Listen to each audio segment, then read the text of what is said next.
I'm your host, the Reverend Rabbi Eric Walker. You know, we live in a culture that says, keep dreams alive, don't stop dreaming, but the reality is that some of our dreams do die. So what are we to do when that happens? How do we ultimately hope for something greater than temporal dreams? Our next guest knows firsthand about loss times two, but found in her loss an eternal gain. Lindsey Dennis has worked with Cru for more than 15 years. She served in international locations as well as universities in the States and takes great joy in getting to invest her life in students from a variety of cultures and backgrounds. She also writes and speaks on what God has done to bring hope and healing in her life through the life and death of her first two daughters. Within a few weeks of learning the news of her first daughter's diagnosis, she began to blog about her unfolding story of hope and loss. Within the first week, she had thousands of views, and with 2 years, she had 1.5 million page views and 400,000 unique visitors. She loves to share with others what it looks like to know God in the midst of suffering and how to trust Him with the pen of their stories. In addition to her own blog, she's also a contributing writer for HopeMommies.com and with StandingStillMag.com. She lives in Orlando, Florida with her husband, Kevin. They have 4 children, Sophie and Dassa, who live with Jesus, and Jaden and Briella, now in their arms. You can follow more of Lindsey Dennis' journey and writings on her blog, vapormist.com. She can also be found on Facebook at Vapor and Mist, at Twitter at Lindsey Renee, and Instagram, Lindsey Dennis.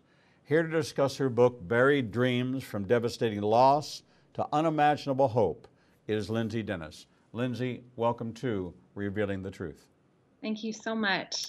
Lindsey, I want to start out by saying I am in awe of your faith journey. I am in awe of anyone who can praise the Lord in the midst of devastation, of devastating loss, of knowing in advance the fate of your 2 beautiful daughters, and still sharing that journey, letting people know that every good gift comes from God, that there is a light that overcomes the darkness, that there is darkness in this world, but all the darkness of the world cannot extinguish the light of even one candle. And you, my friend, are that candle. And you have overcome the darkness in telling this story. And I just want our audience to know that you may have experienced a loss, but a loss times 2 is more than most of us could bear. But Lindsey Dennis has taken this story and put pen to paper to share with you how good God is, even in the midst of a devastating loss times 2. Lindsey, you've committed yourself to ministry, to ministering to students. You're with Cru. You've been with them since they were formerly kind of like Prince, formerly known as Prince. Cru, formerly known as Campus Crusade for Christ. Maybe one of the most effective organizations in reaching students on college campuses around the globe. And you've been instrumental in that, and this challenge, this obstacle, this devastation did not deter you. As a matter of fact, it seems to have energized you in a more powerful and provocative way. That was birthed in you long before your college campus experience. That was birthed in you by somebody somewhere at some time. Maybe you can take us back to the early years of your life, what it was like growing up in your house, what the influences were, who the mentors were, what the lessons learned were that helped shape and form you, because you had to have been molded in a very special way to be able to do what you're doing now. Yeah, so I actually, my dad became a Christian through Campus Crusade for Christ when he was a freshman in college, and so did my mom, her freshman year, separate places across the country, and they eventually joined the staff of Cru, Campus Crusade for Christ, working with high school students. And so I grew up in a home where I was surrounded by people who walked with Jesus and really lived out what that meant. So when I was very young, my dad would tell me about Jesus, and they really modeled for me what it looked like to know him. So I became a Christian when I was really young, but I was also the oldest. I am the oldest of 4 kids. And so I think I put a lot of pressure on myself to perform or be the perfect missionary kid and live up to some standard that I had made for myself.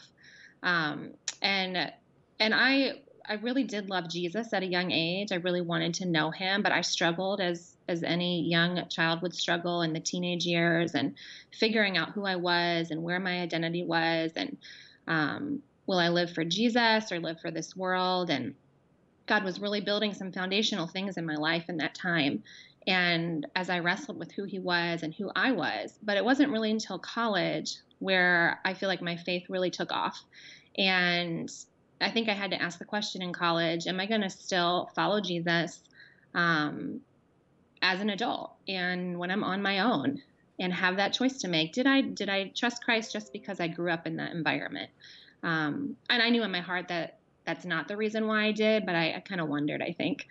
And in college, I had some mentors come alongside of me through Crew, and who really helped me take some of the things that had become that were head knowledge. I knew a lot growing up in a missionary household, but there were some places in my heart that it hadn't touched yet.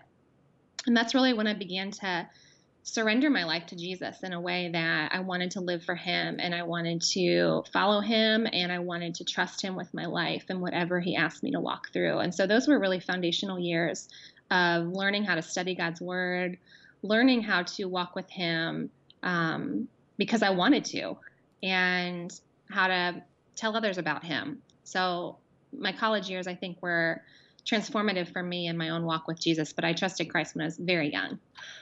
Did you major in any kind of ministry? Was the college you went to, was that a faith-based university? What was your educational background? No, I went to Miami University in Ohio, which is confusing living in Orlando. Most people think I went to Florida.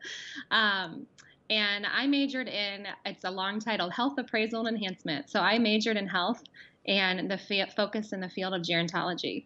And so my major was not in ministry. I wanted to do something in the health field.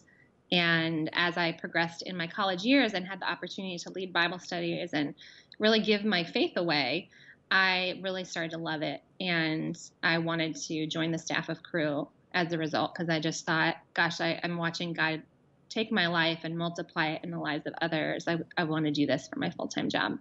So where did Kevin come into the picture? Well, Kevin didn't come into the picture for a long time. Probably longer than I would have wanted. And I came down to Orlando, Florida. It's about this point, like 9 years ago. I was 33 at the time, and I was planning on moving overseas with Crew. And that's when I met Kevin. And the rest is history.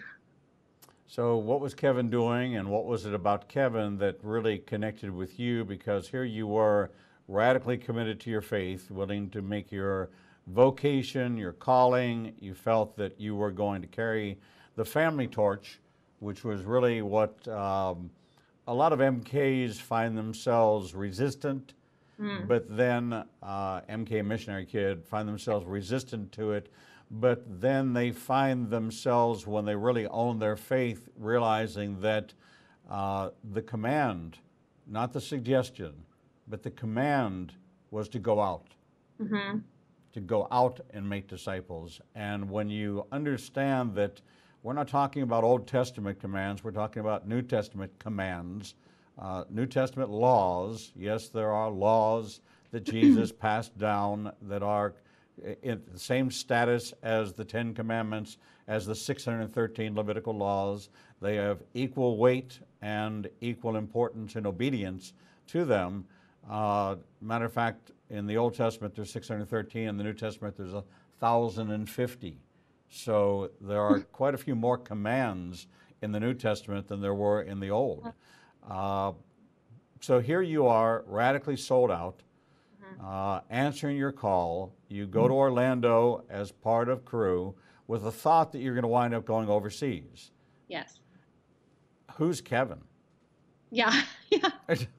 Um, well, at the time I was pretty like, I was planning on going, I would be in the Pacific Island region, New Zealand, Australia. So I had my heart set on a Kiwi or an Aussie guy and with a great accent. And I had told my HR person, worst case scenario, I go to Orlando for a year and I meet a guy and I stay. Didn't turn out to be worst case scenario after all. And I met Kevin, and he had a real vision for a ministry at Walt Disney World to cast members.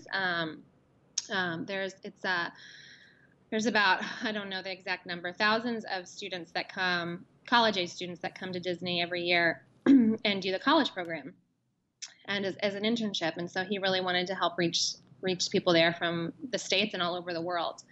And my vision was to go overseas and be a part of, really, I felt like because of how I grew up and the tools I was given, I felt like too much is given, much will be required. And I felt like God had given me much, and I wanted to be a good steward of those resources and give those away. So here comes Kevin, and he shares his vision for basically the same thing, just in an entirely different location.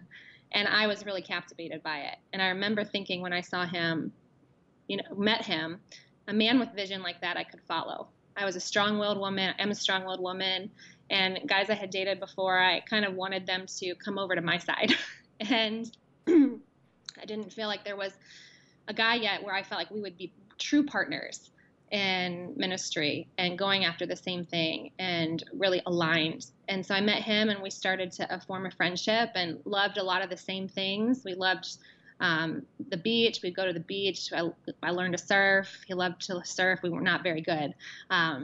And we just formed a friendship, and quickly that turned into dating. And then we got married about 1.5 years, 2 years later. So, and I stayed. I didn't go overseas. Right. You stayed in Orlando. Yeah. So I'm sure because of your age that you wound up getting married, that you wanted to start a family really as soon as possible, just because the idea of having children in your 40s was probably not anything that you were ready to undertake. That would certainly introduce a high risk situation into it. So you went into this marriage looking at, a low risk kind of family building environment, but that's not how it turned out, is it? No. Do you want me to share that? Please. Yeah. So I was 33 when we got married. Kevin was 34. And, honestly, both of us wondered if marriage would be in our future before we met each other, and wrestled with God's goodness in that and the desires of our heart. And so we were pretty amazed at his provision of us for each other by the time we got married. And we knew we wanted to start a family. And we also wanted to have a little time together, just the two of us. And so 6 months into marriage, we decided to start trying for a family, and we got pregnant fairly quickly, which we were not expecting, because we were old enough to know a lot of friends who haven't had that experience. So we weren't naive to think that pregnancy would be easy. And so, like any couple, the first 12 weeks we were nervous about miscarrying. And after 12 weeks passed and I didn't miscarry, I thought I was in the clear. I knew that there was other random things that could happen, but surely that wouldn't happen to us. So by the time we went into our 20-week ultrasound to find out, really we just wanted to make sure that the sonographer wouldn't tell us the sex of the baby. We wanted to be surprised. We didn't expect to find out anything bad, other than she slips and tells us we're having a boy or a girl, and we didn't want to know. So we were utterly shocked when we found out, when she told us that our doctor came in and told us that they couldn't find our baby's brain or skull, both. And they wanted to send us to a high-risk doctor to confirm that. And we had no idea what that meant at the time. And so once we went to the high-risk doctor, he proceeded to tell us that our baby would not live once born, but could continue to live in my womb, and that a majority of women would choose termination for this condition. And in that moment, I was like, I could see my baby on the screen. I could see her. I found out it was her moving around, and I knew that we wanted to carry her to term and give her life for as long as God would give her life. That it wasn't ours to take. When you receive the news, there is a pattern for men to not handle it well and actually bolt.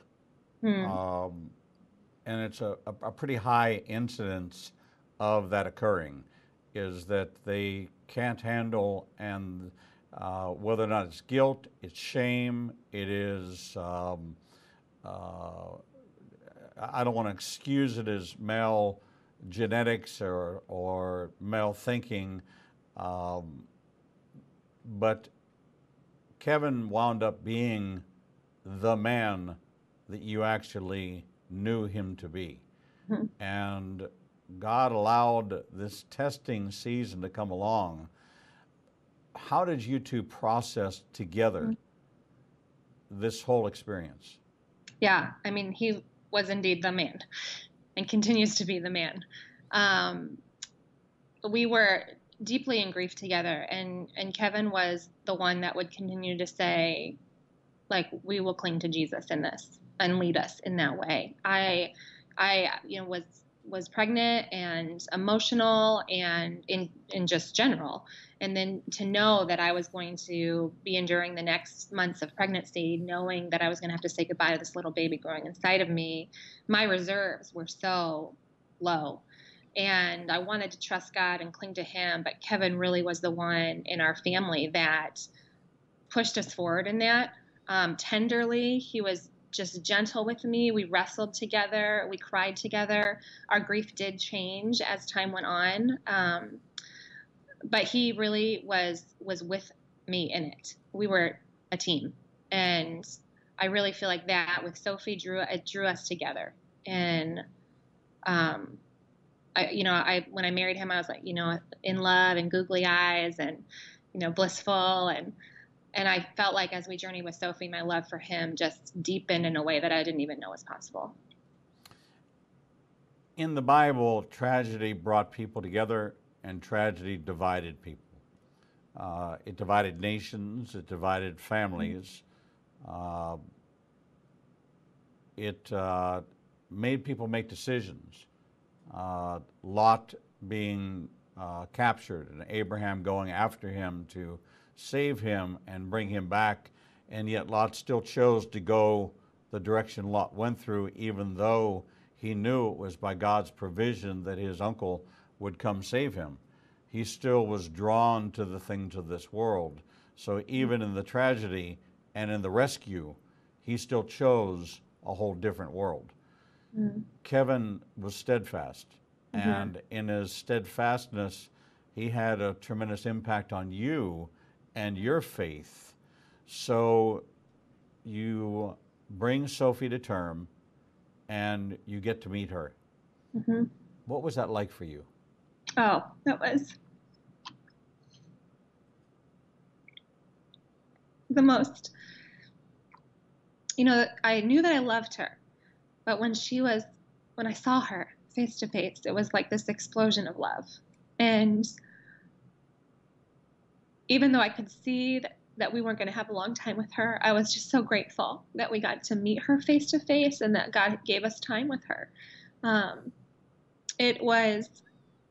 There was sadness in that, of course, but there was so much joy in meeting her and knowing her and in cherishing that God gave us 10 hours of life with her. And those moments were some of the best hours of my life, I would say, of getting to have her in my arms and get to experience that with Kevin by my side and watch him love his daughter and watch our family love them.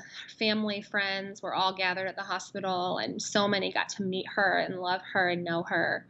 And those are sacred moments for us as a family. Were you reminded during this time that God hears your cry? Yes. With Sophie, he just orchestrated every detail of her birth, and down to even the playlist that was playing in the OR. There was a song that was playing as she was pulled out of my womb, and I really didn't hear anything else, but my ears were attuned to the music at that moment. In the lyrics, it said, the labor pain that brings forth the newborn. And then she is pulled out of my womb.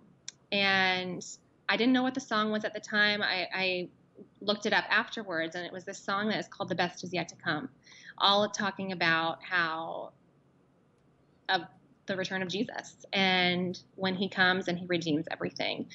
And I felt like God really was, he was, every moment that I thought, are you with me still? God would bring a person, he would bring his word into play in a way that I could not run from the fact that he was with us in those moments, through scripture, through the words of others, the encouragement from friends and family.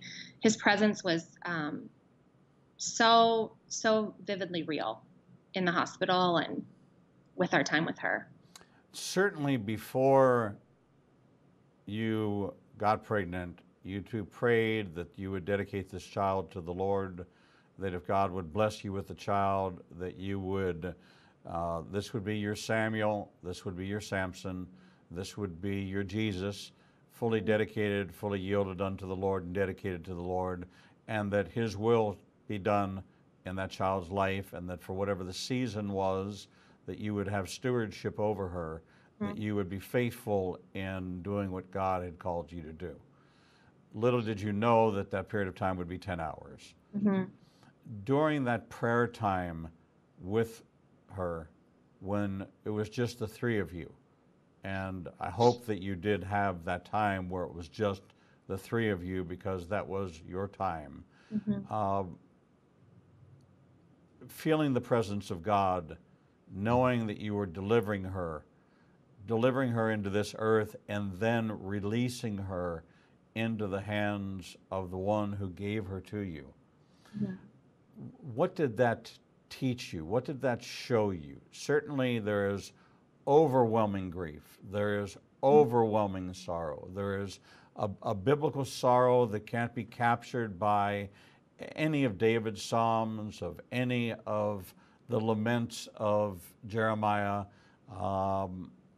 even the picture of Jesus sitting outside of Lazarus' tomb, where it just says Jesus wept. Mm-hmm. We can't know that feeling unless we've experienced it. What was it like for you to know what was going to happen and to still trust God in that moment? Yeah, I think especially with her in our arms and knowing that she wouldn't live, we were completely out of control. Like it was so obvious that we did not have control. We could not protect her any longer. We could not determine the number of her hours or days. That was so brutally obvious to us. And so it didn't feel like there was anywhere else to turn but Jesus, the one who gave her life. And so even though we couldn't understand it, I think our words in those moments were just, especially as we knew that she was about to pass away, we gave her back to Jesus over and over again. And I just feel like in those moments, it was an understanding of, God, you are doing something we can't see. And because our love for her is so strong, we recognize how his love for us, it was just a taste of his love for us. And it's like there must be, your love must be here somewhere, your goodness must be here somewhere. So as we give her to you, we know we can trust you even though we don't understand. We didn't feel like we had to understand in the moment what that meant, or even feel that it was good, or that there was goodness to be found in it. And yet I felt like we felt the comfort of the Lord. We felt the weight of the sorrow of the cross, even, that death was not how it was supposed to end. This is not part of the story, and a great hope for eternity. And so even in giving her to Jesus, it was just an awareness she wasn't ours in the first place. He had given her to us to be a steward of her life. And we thought we never could have comprehended that this would be our journey with our first daughter. Yeah. Lindsey, normally we'd take a break at this moment, but I am compelled not to. Are you okay to just continue without a break? Okay. Yeah. Okay. So you had your time with Sophie. You released her into the hands of the Lord. You laid her to rest. Mm-hmm. You had lots of visitors and lots of comforters come, but then that stopped. and you were left to your own thoughts, and you were left to you and Kevin in a place that you were still reeling from the loss, but yet you chose to continue to try to have a family. Mm-hmm. And so you got pregnant again. Yeah. How much fear and trepidation did you have going into that second pregnancy? I was terrified. I was, now I had been, because of my blog and just when you lose a child and you just begin to know all these other people who've lost a child or children. And so I, didn't think that this particular situation would happen again, but I thought there's all these other things that could happen. And it was very hard for me to not allow fear to just take over and wreck me. I really struggled with, Lord, like, okay, I trusted you with Sophie. Surely you wouldn't ask us to walk through this again. Surely we were faithful the first time. This isn't how you work. This isn't how I thought, I think of what you would allow or even what you would do. So I was very afraid that he would ask us to go through something hard again. But at the same time, I was still, there was some hope that he wouldn't. And my husband's very optimistic, and so he definitely had fear, but he was the one again helping me to come out of the I don't know, the pit of fear in that season. But I knew that we would trust God with whatever He asked us to walk through next, even though I didn't understand. And I also understood He hasn't asked us in those seasons where we didn't know the condition of our second child, our daughter. He wasn't asking us to walk through something hard. And so I really had to wrestle with, will I enjoy and step into what God has asked of us in this moment and trust that if He asks us something different, that He will give us the strength to walk through that in that moment. I don't have to conjure it up beforehand. So you went to the sonograms as you had done before. The first report was good, normal. Yeah, when we first, I mean, at like 8 weeks, saw the heartbeat. It was not a high powered ultrasound, but it appeared that maybe there was a brain and a skull forming, and so we were, cautiously hopeful that was the case. Yeah.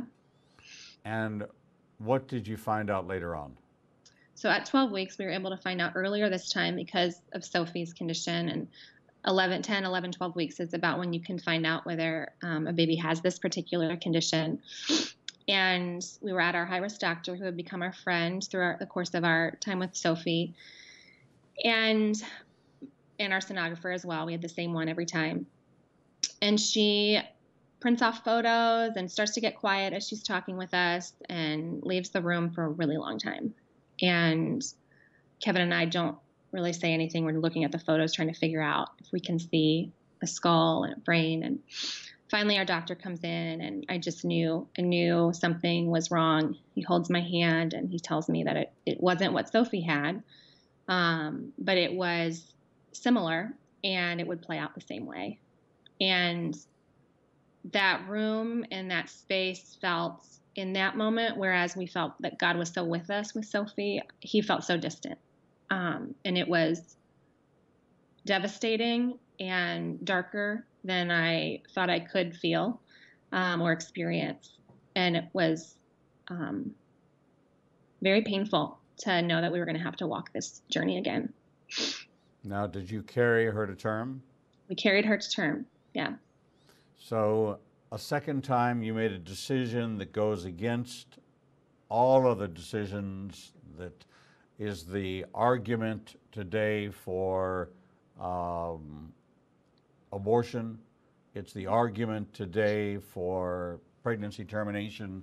But your determination, even in despair, was that you were going to honor God to bring this child to bear into this world as God had designed it to bring her full term. And so how were the two experiences different, and how do they change you?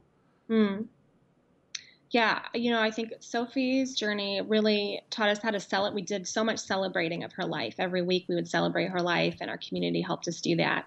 And really helped us, I think, see Jesus in a way we hadn't seen him before, of just what does it mean that he is with us, that what he did on the cross for us, his love for us. And so I feel like there was a spirit, an air of celebration in our journey with Sophie and community. And with Dasa, it really brought me to the heart of, will I trust God when my circumstances don't make sense? Is he worthy?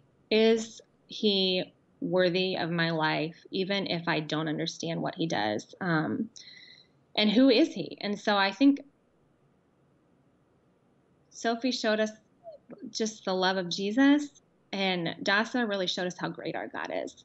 And I had to wrestle with that. It was a much darker season. It was a much lonelier season, even though people gathered around us. But there was a heaviness knowing what was coming, and not only knowing what was coming, but having walked through that before. So there was some of the ignorance of not knowing what it was like to say goodbye to a child or bury a child, I think helped in that journey with Sophie. If helped is even an appropriate word. But now knowing what that was like to say goodbye, I mean, it was almost too much to bear. I mean, it was too much to bear. And it was a daily wrestle to choose to trust God. And it shook me for what I thought he would do and who he was. And this isn't how I thought he worked. What sustained you? What got you through the next 7 months of knowing that you were going to have to go through another Sophie experience? Mm-hmm. You were going to have to go through another goodbye, and you were going to have to trust God through the whole process, even when you did not feel like it, even mm-hmm. when it wasn't easy. It was the only choice you could make to survive that. Did you feel at times that you were carrying a certain amount of guilt or responsibility or blame, that questioning, why did we do this again? Is this the end of our plans for a family? Am I facing a diagnosis that just says that, listen, we're not going to have the family we thought we were going to have, and this beautiful Disney picture was about to be shattered forever? Mm-hmm. Yeah. So with Dasa, the doctors, we don't carry any genetic reason for this to happen, and there's not much research for the conditions that our girls had, anencephaly and acrania. And the research that there is, it's things that could play a factor, and we didn't have really any of those risk factors, so we didn't really have any reason to believe that it would happen again.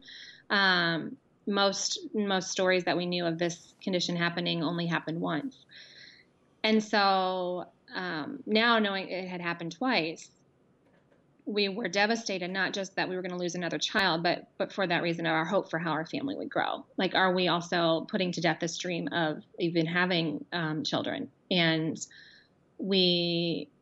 our idea of how our children would come into our life. And so there was that devastation. And in the midst of that, there was this journey with Sophie. I didn't regret carrying her to term. And so I knew in my heart that I would not regret carrying her, that God had shown up in ways I could not have imagined from the moment of finding out Sophie's diagnosis. So I just had to trust that, God, I think you're going to do the same thing. You did it before. I don't know how you're going to do it this time, because it feels so much darker and so much lonelier. And, but I'm going to trust that you're going to do it this time, and somehow you're going to meet us in this. And his word really was a lifeline. His word was a lifeline. People praying was a lifeline. And knowing that the little girl inside of me was mine, that entrusted for a season. I just think that just gave me strength to walk through that the next 6 months. When Dasa was born, how long did you have with her? She lived for 12 hours, from 8:25 a.m. to 8:25 p.m.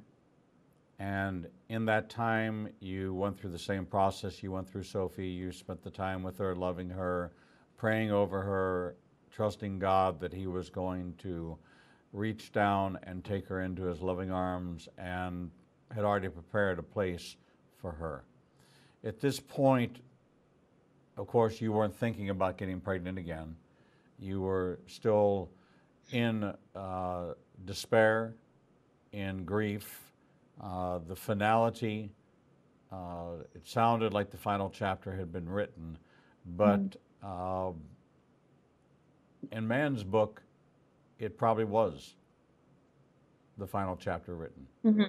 But in God's book, which is so extraordinary, it was not the final chapter. As a matter of fact, it wasn't even the middle of the book. Mm-hmm. What happened next? So we knew that thrust us into just a dark time of wrestling with God and walking through grief. And in essence, I was grieving both the loss of Sophie and Dasa, because finding out Dasa's condition 6 months after Sophie passed away, there was still grief with her that I just didn't even have capacity to tackle. So we knew that pregnancy was not in our cards, at least for a while. And we also knew that we wanted to adopt. We had our ideas for how adoption would enter into our story. We thought it would be further down the line. But especially after we found out Dasa's diagnosis, we knew the next step for how we wanted to trust God to form our family was adoption. And so we began the process of adoption of several months after Dasa passed away, not ready to bring home a child, still grieving, but knowing the process could take a while.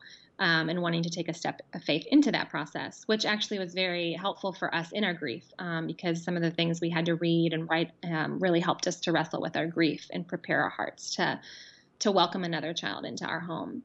And about 14 months after Dasa passed away, our son Jaden was born.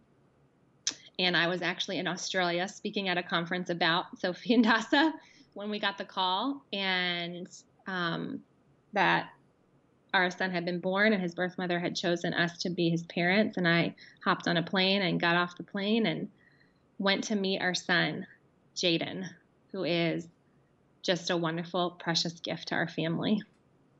I don't know if you're aware, but I'm an adopted father. Oh, no, I didn't know that. Yes. She's 29 now. I got her in the delivery room. Wow. And was 38 when she was born.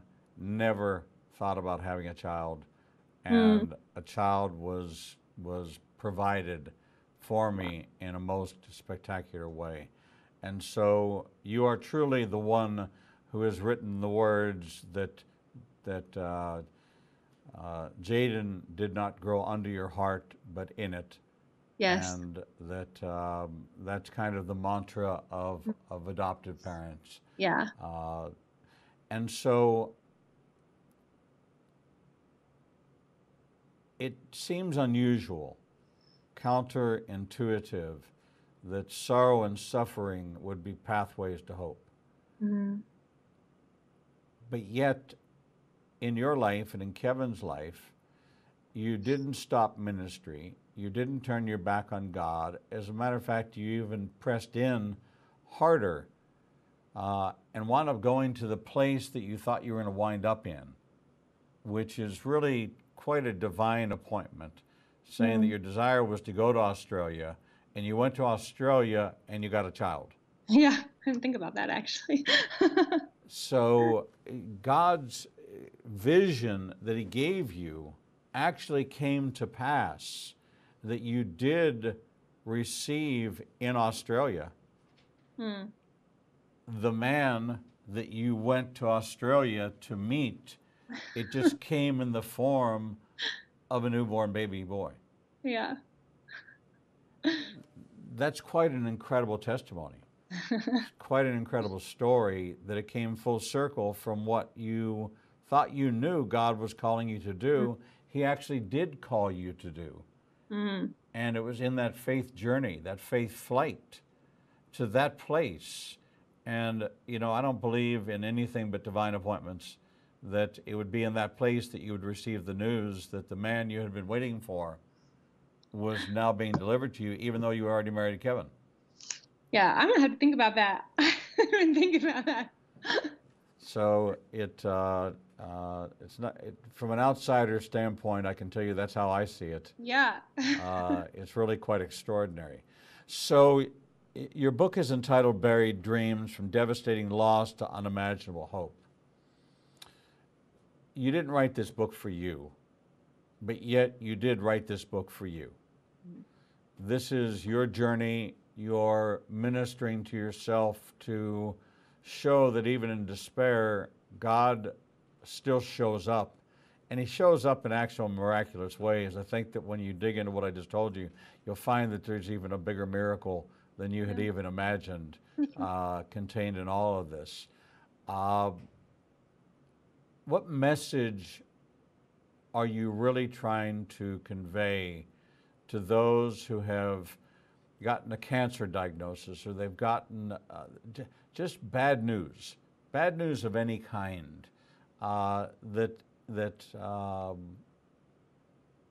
we seem to despair over really inconsequential things. Mm-hmm. We tend to have our world shaken, our faith shaken by the smallest things, but your faith was like the faith of Jacob, who wrestled with God and would not let go until he said, "I will not let go until you bless me." And it sounds like you and Kevin approach God the same way. We're not going to let go of you until you bless us. I would say, I don't know if we would have put it that way, but I really think that we,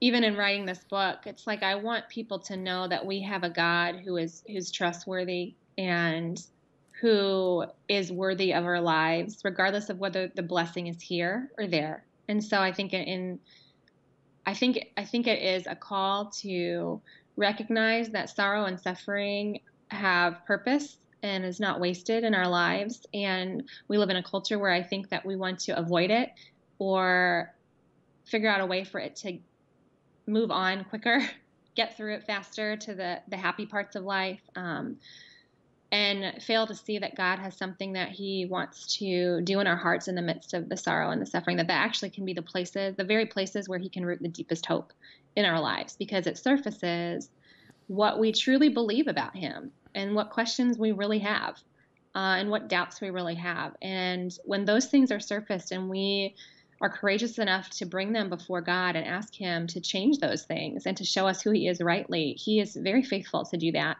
And he wants us to know that he sees our sorrow. And I don't know if there is a way for us to know the depth of what he has done for us on the cross and how he is with us in our pain, and unless we are actually in pain and need to experience him in those places and bring our questions to him and our despair and our confusion, that he has not turned a deaf ear to us.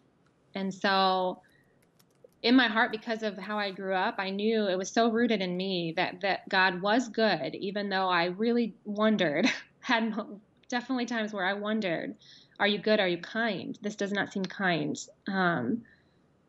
And yet I knew, God, you are somewhere kind in there and good in there. And so I need to see you more clearly so that I'm not deciding who you are based on my circumstances, that I am looking at my circumstances through the lens of who you are, not the other way around.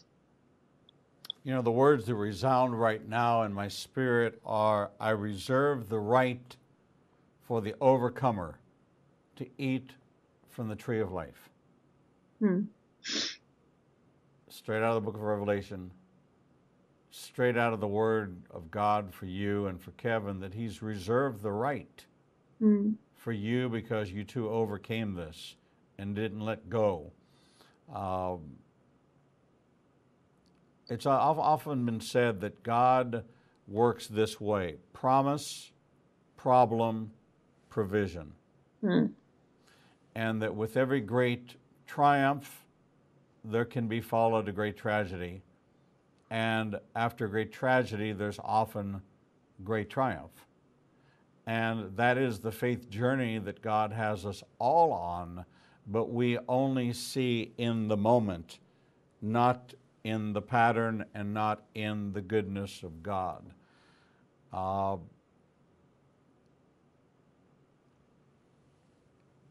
who are you today because of this experience? Oh, gosh. You know, I would like to say that I'm so different than who I was before.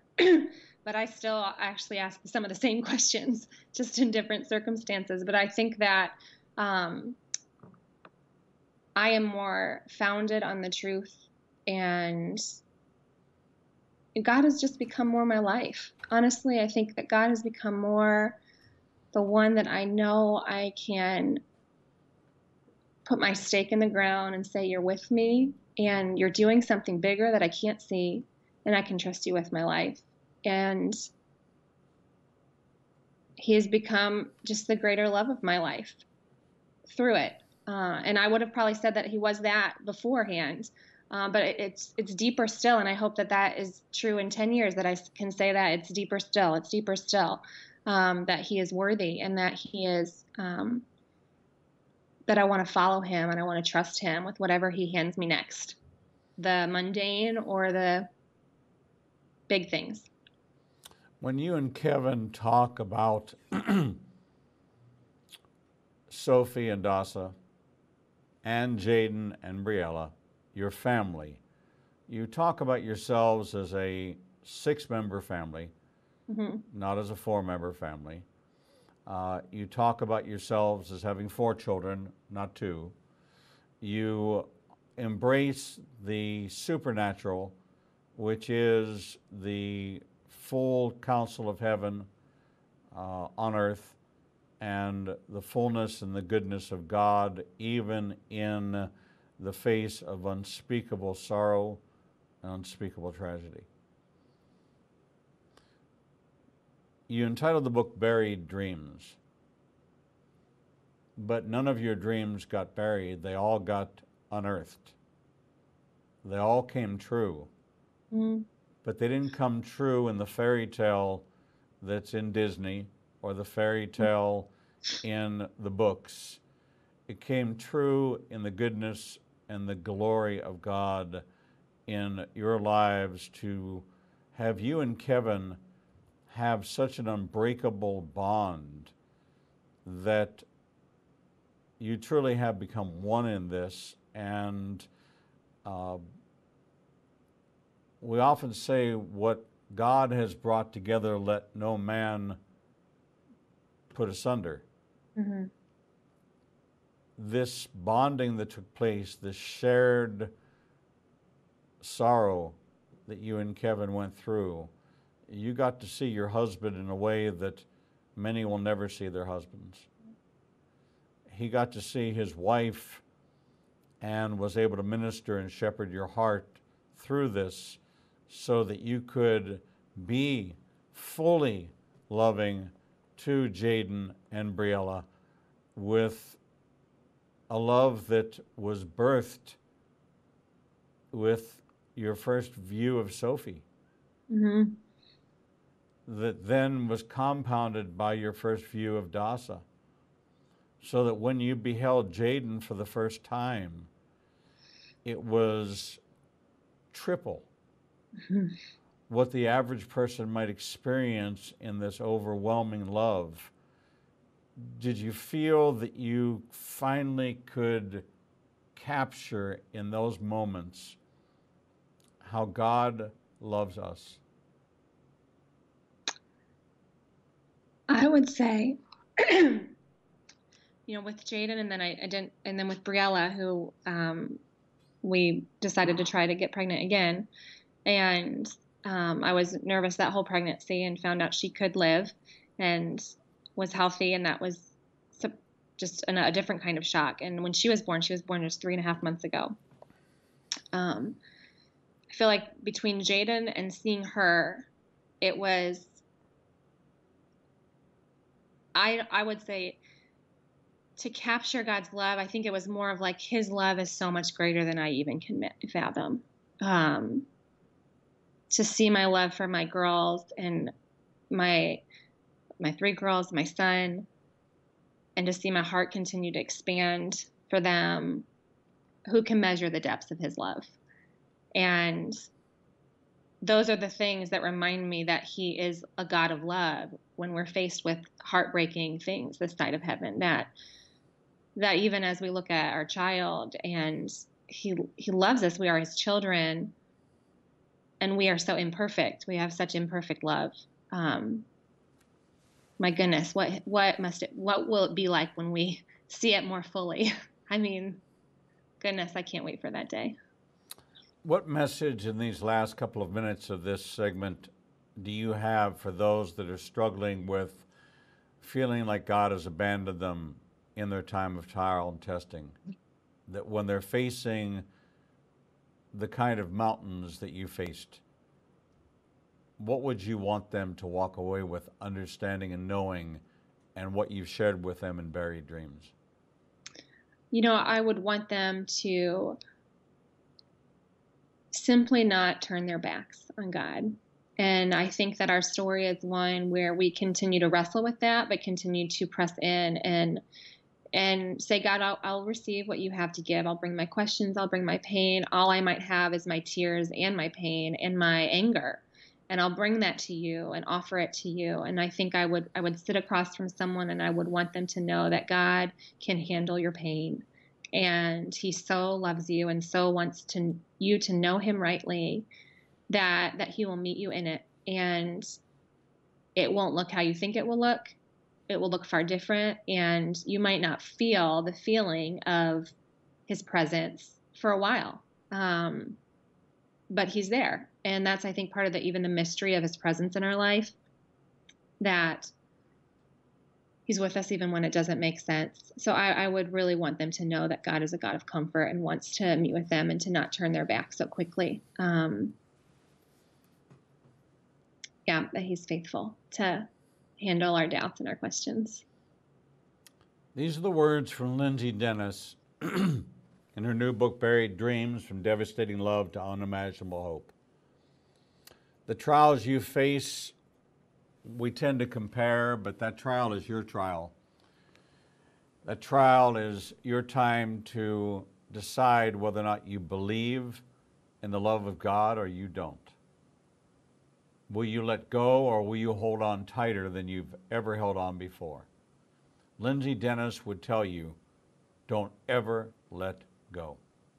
Hold on, even if it's the ride of a lifetime, even if it's a Bronco ride or that wild bull ride. Hang on with your life, because God has life for you. And you may not see it in the moment, you may not see it in the trial.